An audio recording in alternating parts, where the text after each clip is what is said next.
I was so broken. I felt like I was just at the bottom of what I was at.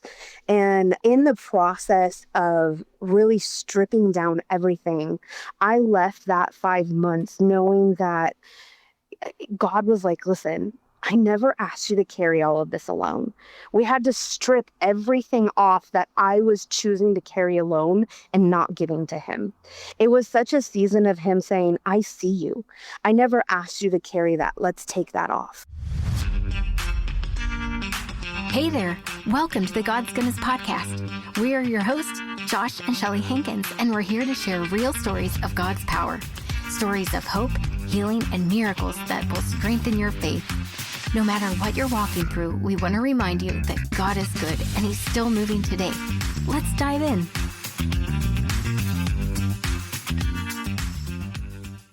Welcome, everyone, to another inspiring episode of the God's Goodness Podcast. Today, we have a truly special guest joining us, Holli Peel. Holli is a dynamic author, kingdom culture advocate, and co-host of the Kingdom Seekers community. She's passionate about helping people break free from limiting beliefs and step boldly into their God-given purpose. You may know her from the 31-Day Wisdom Challenge or her empowering book, Own Your Shift, where she shares 8 essential steps to move from stuck to success. Holli's journey as a mompreneur and kingdom entrepreneur is filled with real, raw, and relatable wisdom that will encourage you to reignite your dreams and live with purpose. So get ready for a powerful conversation about faith, transformation, and embracing God's goodness in every season of life. Thank you so much for being with us today, Holli. Thank you so much for having me. I'm excited to be here. So Holli didn't know me from Adam, but when she heard she was referred by past guest, fellow Kingdom Seeker, and co-author of Cup of Chicken Soup for the Soul, Barry Spilchuk, she decided to take the chance. So before we get into it, Holli, will you please start us off with an opening prayer? Yeah, of course. Jesus, I thank you so much for this opportunity and for the people listening. I just thank you that you care about how we show up, and you do so from a place of love and grace and kindness. And you care because you know that our stories will impact other people. You know that our stories will add hope and inspire them, because what you're willing to do in one of our lives, what you've been willing to do in my life, I know it's not just for me. I know that it's for anyone who takes it as a thread of hope in their own life. So I thank you, Jesus, for this opportunity to show up and share how you've moved mightily in my life so that others may hear and have hope for wherever they are at in their life. I just ask that you would allow words to flow easily and fluidly, and that you would be honored and glorified in everything shared here today. Amen. Amen. Thank you. Thank you for that. So, Holli, before we dive into the work that you're doing now, the book, the community, all of it, I'd love for our listeners to hear the journey behind that. Can you take us back to a time when your faith was tested, when things felt unclear, stuck, or even broken, and walk us through how God met you there and began to shift your story? Yeah, of course. So I feel so honored and so grateful to be where I am today. It doesn't come with, it's not all easy and it's not all glamorous. There's a lot of really hard moments. But I would say back in 2017 is kind of when a big portion of this started to transition for me where I was at in my life. My husband and I have owned storage facilities for quite some time. I want to say maybe like 2010 or something like that, but that doesn't matter.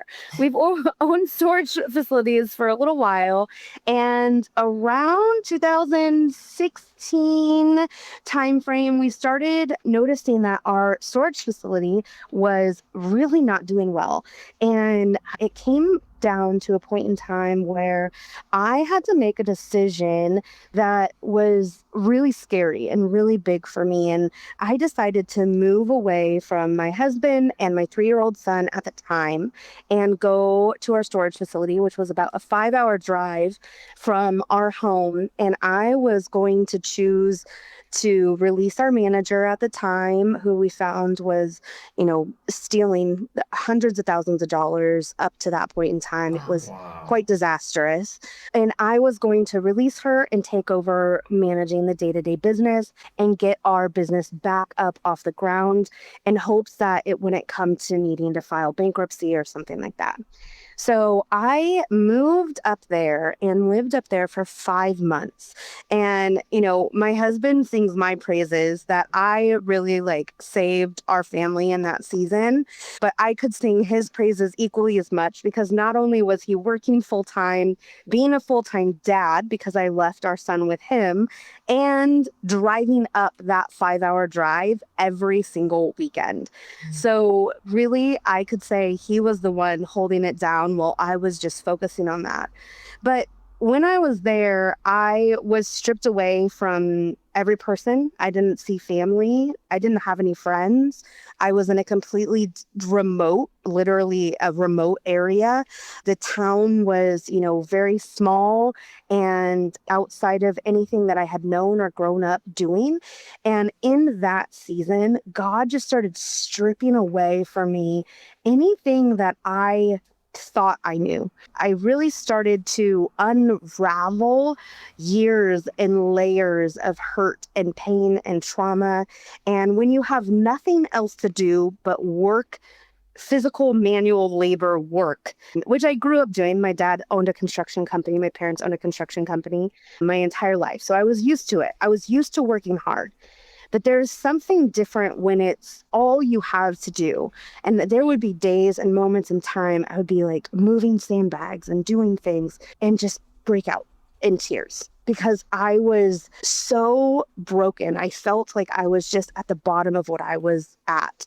And in the process of really stripping down everything, I left that 5 months knowing that God was like, listen, I never asked you to carry all of this alone. We had to strip everything off that I was choosing to carry alone and not giving to him.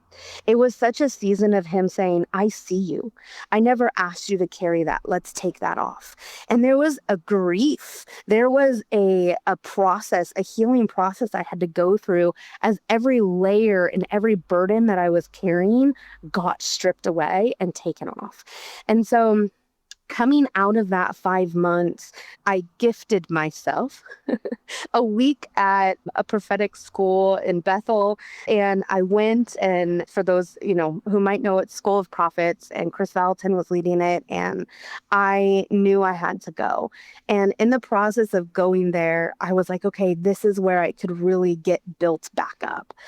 And little did I know that it would actually be the very thing that stripped the last of it, the very last layer of the thing I was carrying, which was my husband becoming a first responder.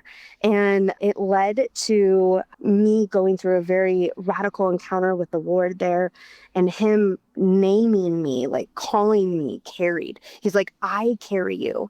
And so that was a really big theme. It was actually what I was going to call my book. I was going to call it From Carried to Called. And I was talking to a friend, and they're like, no, but you can actually be both at the same time. And I was like, you're right. Oh my gosh. And. You're so right. It's the and. I can be carried and I can be called at the same time. And so it transitioned into Own Your Shift, because we constantly have to stay in that place of, Lord, strip me away from anything that I'm carrying that you told me not to carry. Anything that I picked up that you're supposed to carry. But at the same time, I know I'm supposed to walk in my assignment. I know I'm supposed to walk in the thing that you have called me to. And so I learned in this, at this prophetic conference, that I was to go home and, repent to my husband. And he was supposed to take a job as a first responder, leaving what felt like at the time the only stability in our life of his very great chief financial officer position, at a company he'd helped build to $70 million. And I was like, man, okay, God, you're really taking it all away. Wow. And so I totally just felt stripped of everything and went on just kind of a journey over the next couple of months and ended up finding Pedro and 100X, and within months after that, he asked me to come onto his team. And from there, from my yes, from my obedience, which is what I've truly been learning over the past 6 years, is my obedience matters more to him than my performance. My obedience matters more to him than, what I say I'm going to do and how I say I'm going to show up, but then don't actually follow through with that. And so it's led me down this path of learning and identifying that in the kingdom, I get to have both. I can be carried by him. I don't have to do it myself.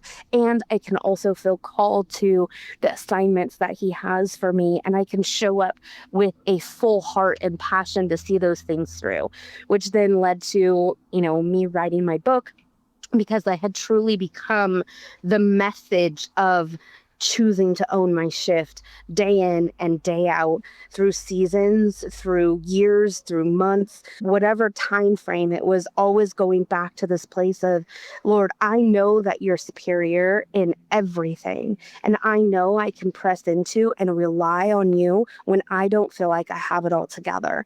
And it often comes in those seasons and times where he's expanding us and calling us to be the best, bigger, next version of ourselves.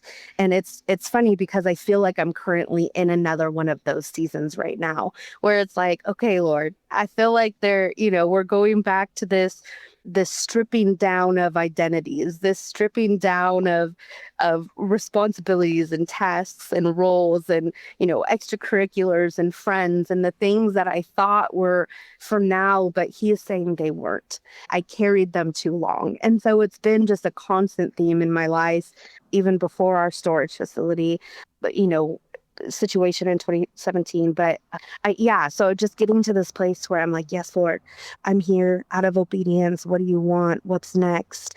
Constantly operating from that place of shifting and knowing that he sees me. He never asked me to carry it all alone, and that he's there. And so, that was kind of where it was born. It wasn't born from a platform. It wasn't born from, you know, I already had the limelight. No, it was built from a breakdown in my life to where I felt like I was becoming the message. I was becoming a messenger worthy of sharing my story. And I feel like so many of us don't realize that we are worthy of sharing our stories. We are worthy of sharing those broken parts of our lives, because when they are broken, there's hope for it to become beautiful. When there are broken parts of us, there's an opportunity for God to pick up the pieces and bring them together and say, wow, look at this masterpiece. And so it's just a beautiful story of God meeting me and letting me continue to walk out what he has for me. So I know that was a little bit of a long answer to your question, but that kind of gives the whole background. And if you have any further questions we can open it up from here. That would be great. When you said I treated myself, I thought you were going to say something like a spa, but no, it was a school. So you're a school. You're like that type of person, like me. Like, I'm going to treat myself to some education.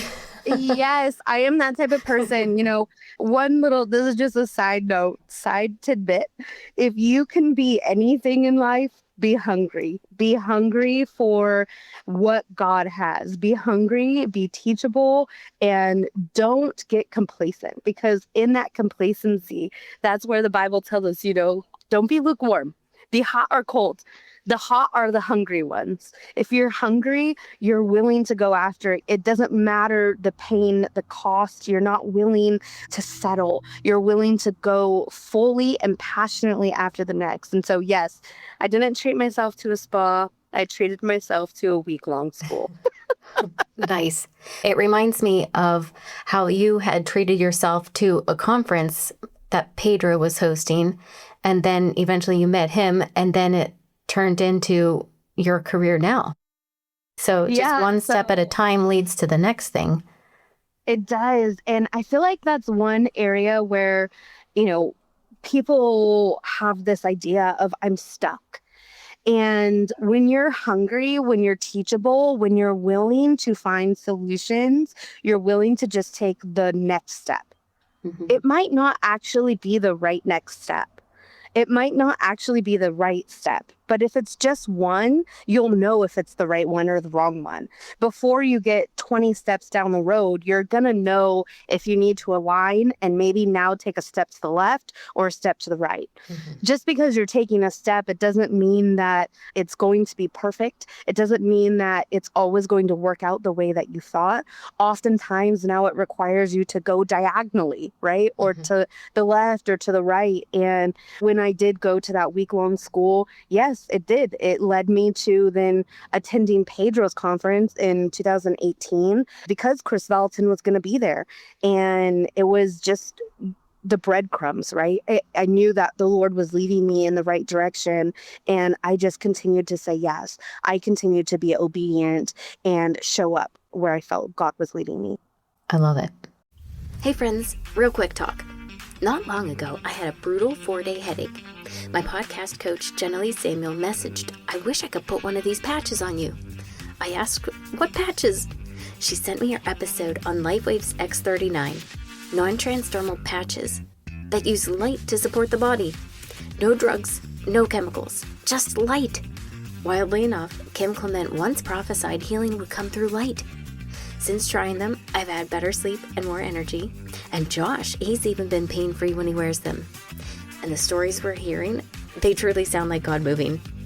I'm not saying patches replace faith, but if you've been praying for breakthrough, maybe this is part of the answer. Curious? Tap the LifeWave link in my About section. Of course, they're not meant to treat or diagnose anything, but wow, the testimonies are powerful. Now, back to more of God's goodness on the show. It reminds me of this, we were doing a Book of the Month club in LifeWave, and it was Outwitting the Devil by Napoleon Hill, and he talks about drifters, the people that aren't leaning in and learning more. They're just drifting through life, whatever happens, happens. And this is like the complete opposite, which is good. Yeah, I have not read that book, and I would absolutely agree. Drifting is it can be dangerous. It's where we can often, and I say that because I've been in those seasons.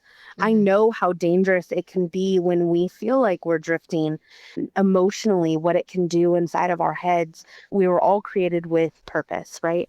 God created us with the purpose to be his kids, to expand the kingdom, to take the family business, if you will, and go make it bigger. And we were all created with a calling. We're all being called unto Jesus. We're daily being called unto him.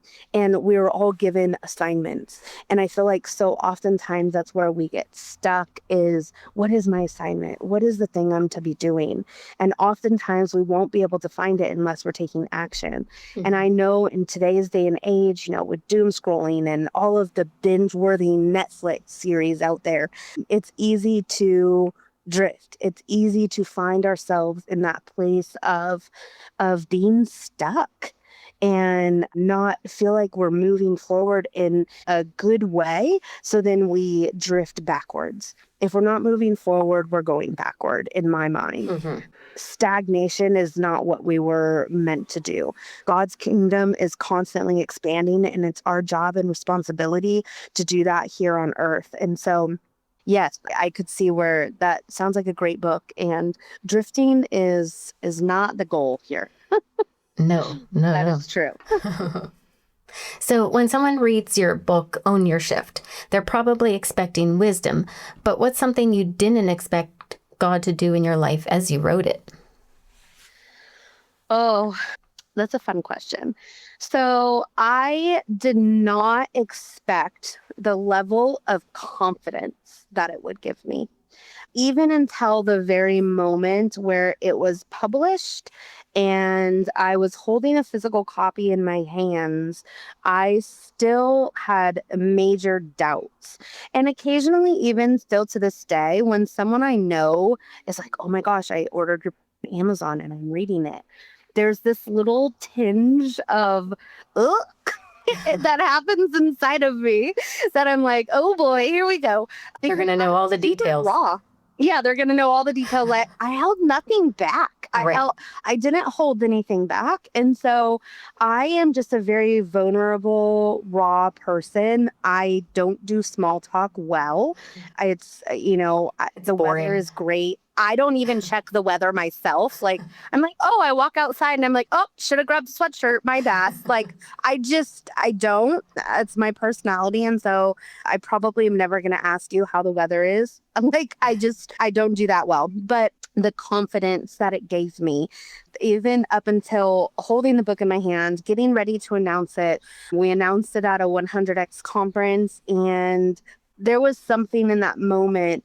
I had to contend for it. I had to fight for it. I had to really settle into that position again of like, okay, God, I'm seen by you. At the end of the day, that's the only thing that matters. I'm seen by you. I'm seen by you. You carry me. You hold me. You have me in this secret place under your wing. I am protected. I am guarded by you. You hold me. And so I had to operate from that place up until the moment I released it because there was crazy things happening and it felt like I wanted to give up. It felt like this is never going to happen. Everything's going in an opposite direction. It's not working out the way we planned. And so I really had to settle into that. And at the end of announcing it and releasing it, I walked off stage where I had just released my book to, you know, probably 3,000 people. And I felt settled. And the power of feeling settled, I think, is what gives us confidence to keep going, to keep showing up. Where you build confidence in one area of your life, you can pull from that to keep showing up in other areas of your life, in areas where you can look and say, wow, I did that thing.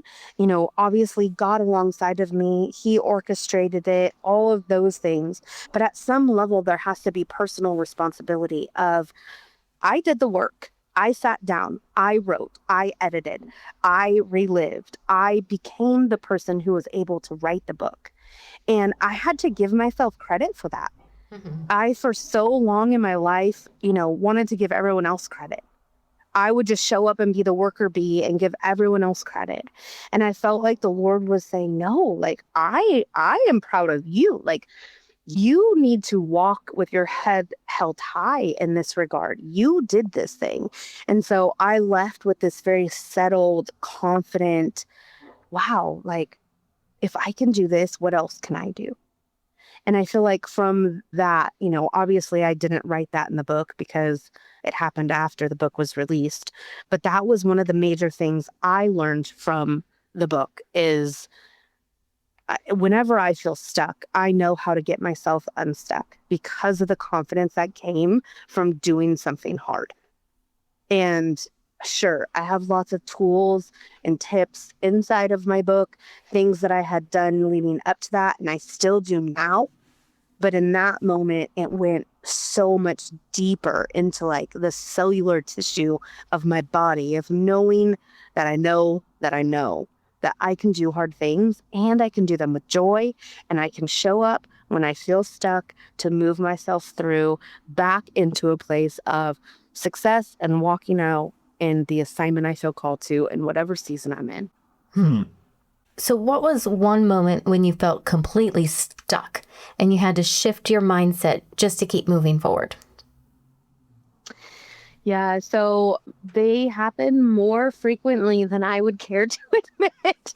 I, I think that my biggest struggle is in being a parent.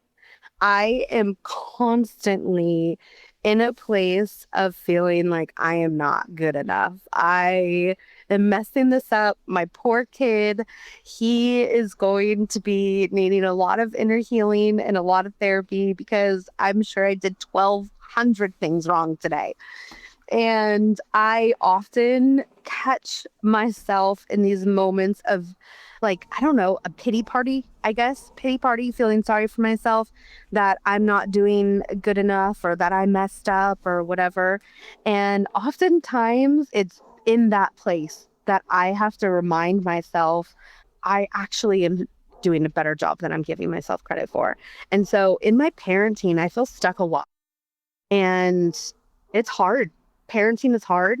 Trying to do it with excellence and do a good job and raise a human being that loves Jesus and knows him and isn't full of religion and all sorts of crazy orphan mindsets and poverty and all that stuff, and give him a life that he feels, he has a solid foundation. I feel oftentimes stuck there. And so operating from, I would say, a lower operating system where I had parents who absolutely did their best. I love my parents so much.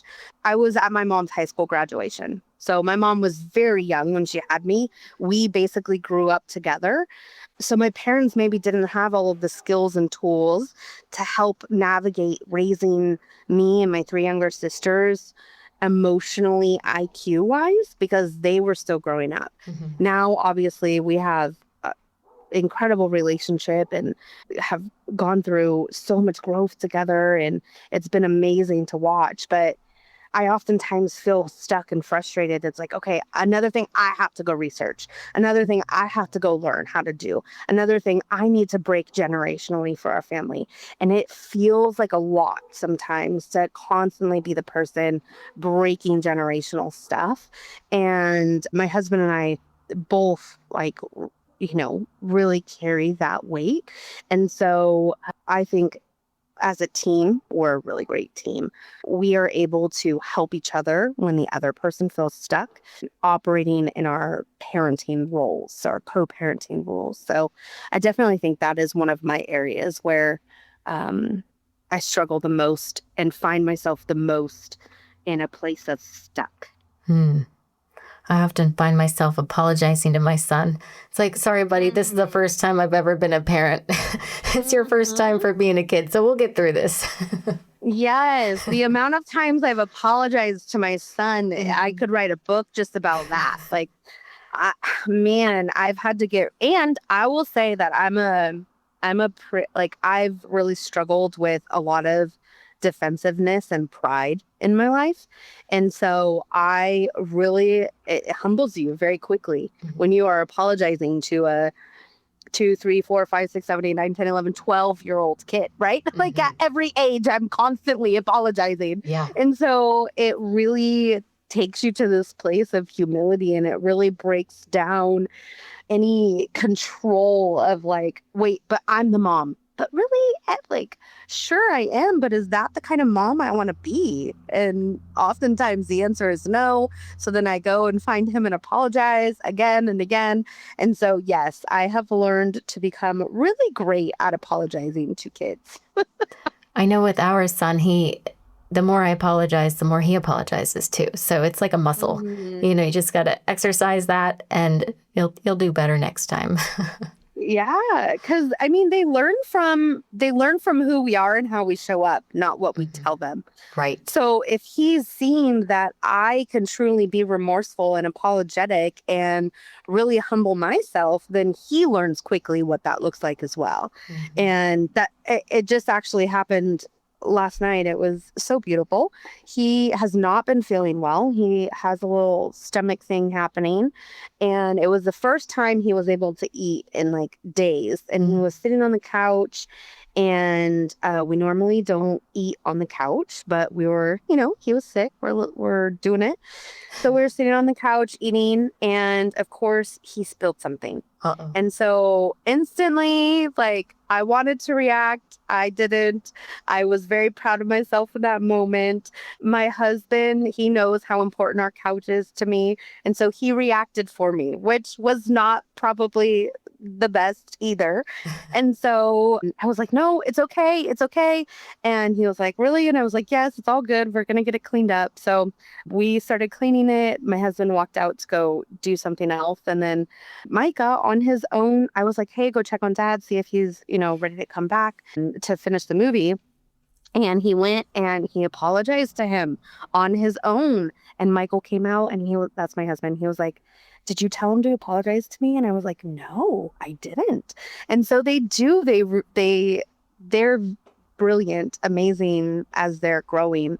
But he totally did it on his own because he sees the importance, and I'm sure feels in his own heart the importance of someone apologizing to you when they've overreacted or whatever. So how we show up and what we do on a daily basis, it is seen, it's picked up, it's felt, and hopefully I think the grace is there for the good things to be picked up more than the bad things when we do make mistakes. And they're learning to right their own wrongs in the process because we're showing them how. So it's a constant journey, this parenting thing. Mm-hmm. I don't share just anything on this podcast, but when I came across Live Good, I knew I had to tell you about it. It's a wellness company founded by a Christian CEO, and it's helping people take better care of their bodies and their bank accounts with high-quality supplements at honest prices and a powerful system that's blessing so many families financially. It's rooted in integrity and is changing lives. If you've been praying for something more health, more provision, more purpose, this might be your open door. Click the link in our About section and see what it's all about. I truly believe it could be someone's answer to prayer. Now, back to the show. So, God's goodness often shows up in the most unexpected places. Can you take us back to a time when things looked impossible, but God showed up in a way that surprised you? Yes. In a more recent time, it seems to be the simple things, since we're kind of on this, parenting kick, little conversation right now. I'll stick with that for a second. It seems to be in the most simple of times, and sometimes the moments that don't seem like they really matter in the grand scheme of eternity that impact me the most. And I say that because I really want to emphasize that God cares about what we care about, and he's in everything. Like the things that we're passionate about them for a reason. He put those passions inside of us. Mm-hmm. And so he cares about them. So just a little segue into this story. About a month ago, we were watching my son and his team play a baseball game. My son is very into baseball. It is like his life right now, and we are here for it. It is an awesome, fun season. And we were playing a very hard team, very great team, and we were losing. And I was like, I really think that we can beat this team. We started out winning. That's an important part of the story. We started out winning, and then they came back and we were losing by like 1 or 2 points. And then it kind of got to like 3 or 4 points. And I was like, shoot, I really think we can win this game. And it was single elimination at this point in time. So if we lost, we would be done and head home. And I sat there for a second and I was like, Jesus, I know you care about this game because Micah cares about this game. I care about this game. We care about this game. And I just kind of test the wires, like, how much do you care about this game, Jesus? And I just saw him standing over the baseball field dancing and just like full joy. And I was like, okay, you care about this baseball game a lot. And so I'm just like having this moment with Jesus on the sidelines of the baseball field. And I was like, okay, I just want to give you this baseball game. You care about it. What seemingly is more than I care about it. Going back to, my earlier part of the story where learning to just give him things that I choose to carry that he never asked me to carry, right? I was carrying the stress and the weight of my son, his entire team, all the parents and the coaches, and what it would be to win this game. And I oftentimes pick up and start to carry everybody else's emotions. And so I was really feeling that. I was feeling really anxious. And so I was like, nope, I'm going to give it to you. And I see how much you care about this game too. And so I instantly felt peace. instantly felt peace. And it felt impossible. I know that it might be like, oh, well, you're not facing, this life or death situation, and you're not facing losing your business, and you're not facing your husband changing careers, and you're not facing overcoming, an eating disorder, and you're not facing whatever, right? Like a lot of people think those are the impossible situations.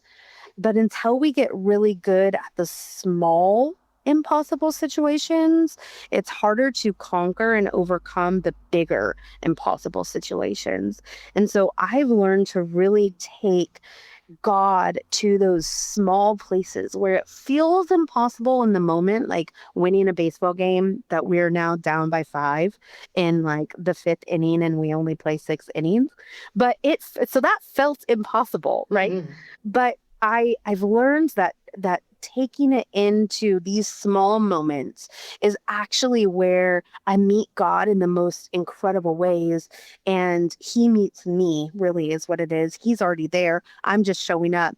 But we're meeting each other in this place of like, okay, I care, you care. Awesome. There's passion for this thing. Great. I'm going to give it to you because it's really heavy for me to carry. And he's like, good. I didn't want you to carry it anyways. And so then I get to take on his peace, and our team comes back. They end up winning. It was ridiculous. The parents, the kids, everyone's losing their mind. And the other team didn't even seem like they were phased. That, like, normally, 12-year-old boys, somebody's crying, there's emotions, everyone's heavily invested, but they didn't even seem phased. And I just felt like that was such the grace of the Lord. Like, they're such a winning team. They're so used to winning that they were like, just a blip in the system, whatever. Like, they moved on with their day. And for us, it was everything our boys needed. Like, it was so incredible for them to beat a D1 team as a D3 team. And so, in those moments where it does seem impossible in the small things that we encounter in life, making sure that we're staying in the presence of our Father, making sure that we're staying in the presence of what He has in store for us, gives us the peace to show up and take that next step in the impossible moments, right? And so, I could talk about all of the big impossible things, but it seemed that the small little moments are where we build confidence to show up to those big impossible moments as well. I love that story so much that I played it back for my son because you shared more about that story in Kingdom Seekers I did, yeah. and with the creativity. And so my son, he couldn't beat this one level in VR. And I was like, well, let me share this one story because then maybe you can ask God for that more creative ability and up level that. But he did not beat the level, but I thought it was important enough to share with him. So that was a good. Yeah, that's awesome. And I feel like that's why we tell stories, right? That's why we tell the stories of how we encounter God and how we show up with him. And I bet you that if he keeps trying, like if he keeps showing up in that way, like he's going to get it. He will get it because what God does for one, he's no respecter of person. So he's willing to do for another. If he was able to help give our team the creativity that they needed to operate and show up and beat a harder team than them, then he's willing to do it in all areas of our life. Playing VR, playing a different sport, creating music, painting, whatever it is that we do for hobbies or extracurriculars. He wants to meet us there because he cares about us. He cares about the things that light us up and make us excited. Mm-hmm. Hey friend, sometimes all it takes is a good, honest conversation to find clarity. That's why we're now offering affordable one-on-one coaching and mentorship sessions. If you're a believer looking for breakthrough, clarity, or spirit-led direction, these hour-long calls are a space to process, pray, and move forward. You can book your session now with special listener pricing. Just head to the link in our About section. I'd love to connect with you. If you could go back and speak to the earlier Holli, maybe the one just before writing your book, what would you say to her?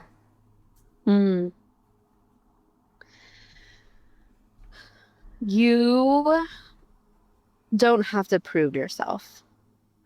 You don't have to prove yourself to anyone. and you don't need their permission. I think that is what I would say to myself.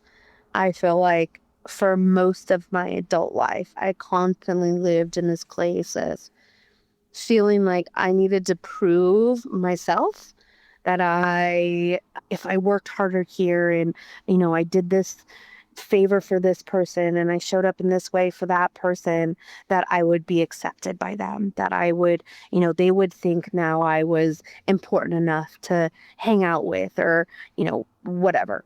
And I think the older that I get, the more I realize people pleasing is not all that it's cracked up to be. Like it's just not. And I think oftentimes it holds us back more than anything because we aren't trusting our own intuition of how we are called to move forward. The Lord does interesting things in each one of our lives and calls us individually to different assignments and different things and places. And he's oftentimes, in my opinion, oftentimes waiting for us to realize that we don't need anyone else's permission because he already granted it.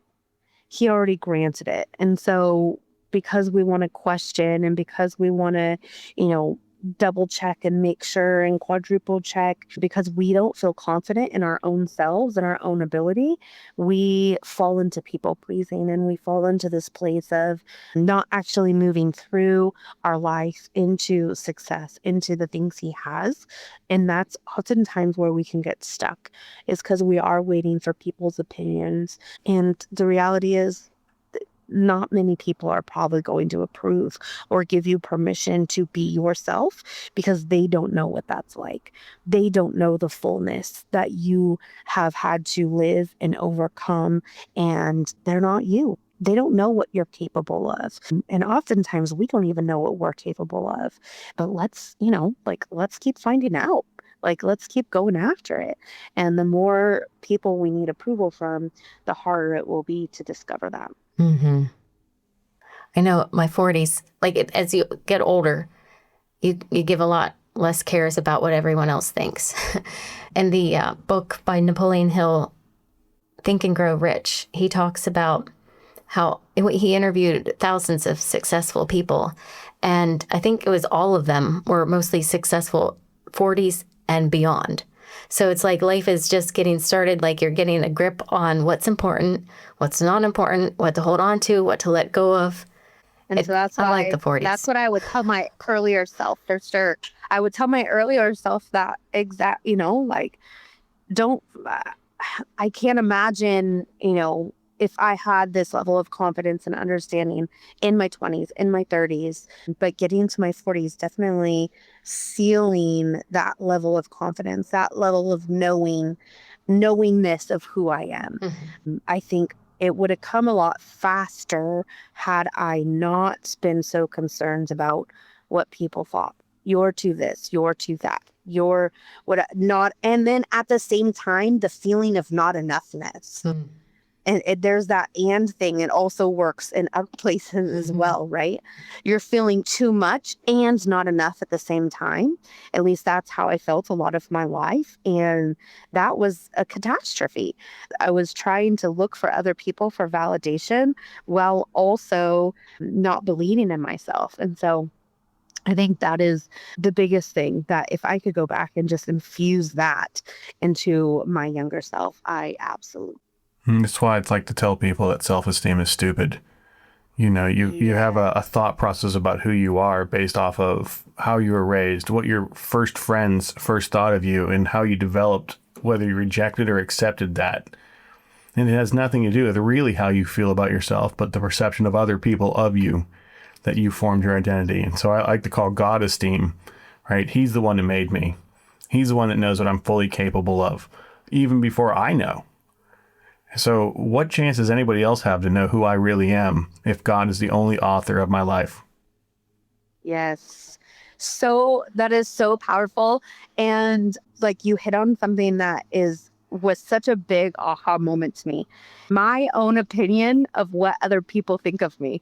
Really, that's what it comes down to. Because if I don't have an opinion about what they think about me, because who's to say I really even know what they think about me? I can make assumptions and I can have opinions, but I don't actually know what they think about me. I don't actually know how they feel about me. They're probably not even paying attention as much as you think they are. Not even paying attention. And here's the real crutch of it is if you think they're thinking mean things about you, that's really you projecting mean things about yourself through their lens.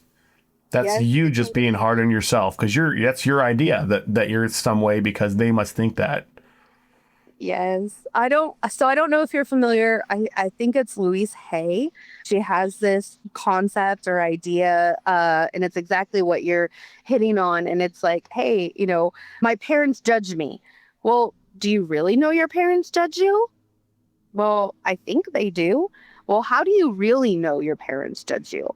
Well, actually, I don't know that they really judge me. Well, do you judge yourself? Yes, I actually judge myself, right? I'm simplifying the whole process, but asking yourself these questions of like, do you really know that's true?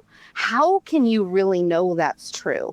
And at the end of the day, we can't really know that it's true. And so often we create in our imaginations the idea that people feel certain ways about us so that we can justify why we want to stay stuck. We want to justify staying stuck because it keeps us, quote unquote, safe. It keeps us in our comfort zone. But that's actually very damaging to our true creation purpose of expanding the kingdom. It requires risk. It requires us to, expand outside of our comfort zone. And that requires us to drop a lot of what we think. Not everything we believe and not everything we think is true. And sometimes we get stuck there. You mentioned earlier how you like to be vulnerable and you like to share your vulnerabilities. And I've got to let you know that is the truest form of intimacy with God that you can get because he really respects our vulnerability. And when you can't be vulnerable, you can't be intimate with God. You have to have a vulnerability. You have to be willing to let it lay bare. Because that's where you give him something to work with, where you're basically saying, I let this out. I trust you with this. Yeah. It's so true. I heard someone describe intimacy one time as into me, you see, into me. So intimacy, like I have to let you see into me. I have to let you see into who I am, my heart posture, my mindset, my beliefs. Because when you can see into me, and I think that is the safest with God, right? That Absolutely. we can see everything and he's not going to love us one iota less. There's no morsel that he will love us less. And if anything, he loves us more. When my son comes to me and he tells me he did something wrong before I find out, I'm like, oh, no punishment. I know there are consequences, right? I know there are consequences to our decisions, but it's like, oh, no punishment because I just love you so much that you trusted me with this, that you trusted me to come to me and tell me this thing. Oh my gosh, this is so amazing. Like our relationship instantly feels stronger and more solidified, all because his willingness to come to me and say, hey, Mom, here's something I did. I'm allowing you to pull back the curtains and see into me. And that is where intimacy actually builds trust. And everything we do really is reliant on trust. And so the more we let God in, even though he can see without us letting him in, it builds trust. And when we trust and have that foundation, we can go and build so much further, so much faster. Couldn't agree any more with that statement. We raise our child the same way. He's very honest and open about a lot of the things he does because he knows he doesn't have to fear. It's powerful. Yeah, for sure. I know a lot of people don't confess to God because they are afraid of what God's going to say, even though he already knows. They, like earlier, as you said before, they condemn themselves already when that is not the heart of Christ. Exactly. It's not. I love that. So good. So thank you so much for sharing your time with us today and your story and a little bit about your book. And I got to be honest, first time I heard the title, I misheard it when someone said it. And I was like, that can't be right. So I'm not gonna lie, I have a little bit of a sassy side to me, and I kind of love that about my title. Because ultimately, at the end of the day, if you're stuck, you're kind of waiting in your own. Yeah. Oh yeah. Yeah.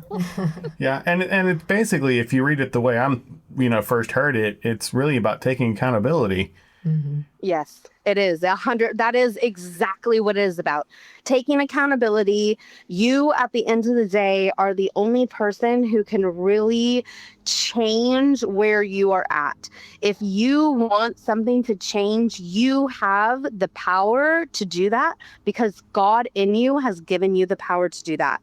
And I think, it's, I don't know, to me, a funny little play on words, right? Like I grew up in a construction field. I've heard and probably said every word under the sun.